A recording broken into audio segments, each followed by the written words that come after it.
Hello friends, welcome to our YouTube channels. મિત્રો, last એપિસોડમાં આપણે શીખ્યા સાદા ભૂતકાળ વિશે. એની અગાઉના એપિસોડમાં આપણે સાદો વર્તમાનકાળ હકાર નકાર વિશે શીખ્યા. આજે આપણે શીખીશું મિત્રો કે સાદા વર્તમાનકાળને આપણે જીભ પર કઈ રીતે લાવવું, એટલે બોલવું કઈ રીતે. તો ચાલુ કરીએ મિત્રો આપણે. હવે ધારો કે મિત્રો તમને કોઈ પ્રશ્ન પૂછે કે તમે ક્યાં રહો છો, તો એનો જવાબ વિચારો ગુજરાતીમાં કે હું અમદાવાદમાં રહું છું. તો હું રહું છું એટલે આઈ લીવ ઇન અહેમદાબાદ, એટલે જવાબ થશે આઈ લીવ ઇન અહેમદાબાદ. તમને મિત્રો સવાલ એમ પૂછે કે તમે અમદાવાદમાં ક્યાં રહો છો, તો મિત્રો એનું મુખ્ય વાક્ય થાય હું રહું છું આઈ લીવ ક્યાં, તો કે Sarkhej, I live at Sarkhej in Ahmedabad. બીજું એક્ઝામ્પલ લઈએ, તમે શું બનવા ઈચ્છો છો, તો મુખ્ય વાક્ય થશે હું ઈચ્છું છું I want to be an engineer, હું એન્જિનિયર બનવા ઈચ્છું છું. બીજું એક મિત્રો લઈએ આપણે કે તમે સવારે નાસ્તામાં શું લો છો, તો હું લઉં છું એ મુખ્ય વાક્ય થાય આઈ ટેક શું, તો કે T, I take T in the breakfast, સવારમાં નાસ્તામાં હું ચા લઉં છું. આ રીતે મિત્રો તમે પોતે વિચારો અને પોતાના વિચારના રીતે અંગ્રેજીમાં રજૂ કરી શકાય.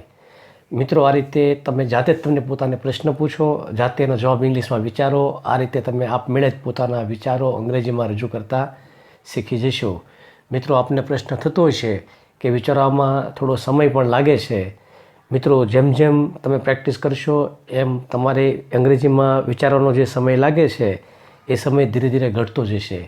એ સમય જેટલો ઓછો થતો જાય એટલી તમારી ફ્લુઅન્સી ઇટસેલ્ફ, તમારી ફ્લુઅન્સી ડેવલપ થતી જશે. હેલો મિત્રો, હજી આપણે બીજા 2-4 એક્ઝામ્પલ લઈએ. એવું નકાર વાક્ય ક્વેશ્ચન હોય કે તમને શું ગમતું નથી, તો એનો થાય કે મને ગમતું નથી આઈ ડોન્ટ લાઇક શું, તે કે નવરું બેસવું, I don't like to sit idle. તો આ રીતે મિત્રો એનો જવાબ વિચારી શકાય. એ રીતે પ્રશ્ન હોય રેખા કઈ સ્કૂલમાં અભ્યાસ કરતી નથી, તો મિત્રો કર્તા તરીકે રેખા હોવાથી ડઝ નોટ આવશે. Rekha does not study in LP Savani school. બીજો મિત્રો એક એક્ઝામ્પલ લઈએ કે તમે સવારમાં કયો વિષય ભણવો ગમતો નથી, એવો મિત્રો હોય ધારો કે તમને કયો વિષય ભણવો ગમતો નથી, તો મિત્રો મને ભણવું ગમતું નથી, તો આઈ don't like to study mathematics. આ રીતે જવાબ આપી શકાય. બીજો એક ક્વેશ્ચન લઈએ, રાજુ કયા કયા વિષયમાં પાસ થતો નથી, તો રાજુ પાસ થતો નથી, તો રાજુ ડઝ નોટ પાસ કયા વિષયમાં, તો in maths, in Hindi, etc. આ રીતે તમે જવાબ આપી શકો. મિત્રો, આ રીતે તમે પ્રેક્ટિસ કરવા માટે તમને પોતાને જ પ્રશ્ન પૂછો, એનો જવાબ અંગ્રેજીમાં વિચારો, પછી બોલો. તમને પોતાને જ પ્રશ્ન પૂછો, જવાબ વિચારો ગુજરાતીમાં, પછી એનું ટ્રાન્સલેશન કરો અને પછી એ બોલો. આ રીતે કરવાથી ધીરે ધીરે ધીરે તમારા વિચારો ઇટસેલ્ફ અંગ્રેજીમાં પરિવર્તન થતા થઈ જશે. અને વિચારવા માટેનો સમયનો જે ગેપ રહી છે એ પ્રેક્ટિસ કરવાથી ધીરે ધીરે ઘટતો જશે, અને જેમ ઘટતો ઘટતો શૂન્ય તરફ થઈ જશે, શૂન્ય, એટલે તમારી ફ્લુઅન્સી ઇટસેલ્ફ તમારી ડેવલપ થઈ જશે. મિત્રો, અમારો આ સિલેબસ એવી રીતે આખો ડેવલપ કરેલો છે કે ઇન ફ્યુચર તમને અભ્યાસમાં તમારે કોઈ પણ વસ્તુ તો ભણો, એન્જિનિયરિંગ, MBBS, CA દરેક પ્રકારમાં તમને ખૂબ જ ઉપયોગી થશે. બીજું મિત્રો, તમારી ગોખણપટ્ટી કરવાની તમને જે કંઈ કરવું પડતું હોય અંગ્રેજીમાં એ પણ તમારે ભવિષ્યમાં કરવું પડશે નહીં. મિત્રો, હજી આપણે 2 ક્વેશ્ચન લઈએ કે દાખલા તરીકે તમે રોજ કેટલા કલાક કામ કરો છો, તો હું કામ કરું છું I work 8 hours every day. બીજો ક્વેશ્ચન લઈએ મિત્રો, તમારે કયા વિષયની તમે પરીક્ષા આપો છો, તો મિત્રો કહેવાય કે હું પરીક્ષા આપું છું I appear the examination of, એમ કહીને તમે નામ લખી શકો, I appear the examination of mathematics. આ રીતે મિત્રો તમે જાતે પ્રશ્ન પૂછો, જાતે એનો જવાબ વિચારો અને બોલો.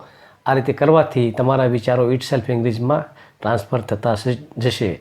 મિત્રો, બીજું આપણે એક ખાસ કહેવાનું છે કે આપ અમારા એપિસોડ આખો વિડીયો પૂરેપૂરો જોશો તો આપને ખૂબ લાભ થશે.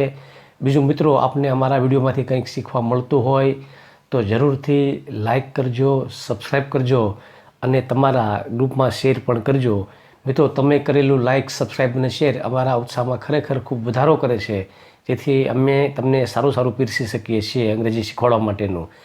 બીજું મિત્રો, બીજું એ કહેવાનું છે કે અમારી બુકની લિંક્સ પણ નીચે આપેલી છે, તમારે ડિટેલ્સમાં શીખવા માટે કે ડિટેલ્સમાં માહિતી મેળવવા માટે નીચે લિંક આપેલી છે ડિસ્ક્રિપ્શનમાં. એ લિંક પરથી તમે એ બુક ખરીદી શકો છો અને ઘરે જાતે પણ પ્રેક્ટિસ કરી શકો છો. ઘરે જાતે પ્રેક્ટિસ કરીને આપને કોઈ પ્રશ્ન હોય તો નીચે કોમેન્ટ બોક્સ આપેલું છે, એમાં કોમેન્ટ પણ તમે કરી શકો છો. અમે તમારા પ્રશ્નનો ઉત્તર આપવા જરૂરથી પ્રયત્ન કરીશું. મિત્રો, જય હિન્દ, જય ભારત, નમસ્કાર.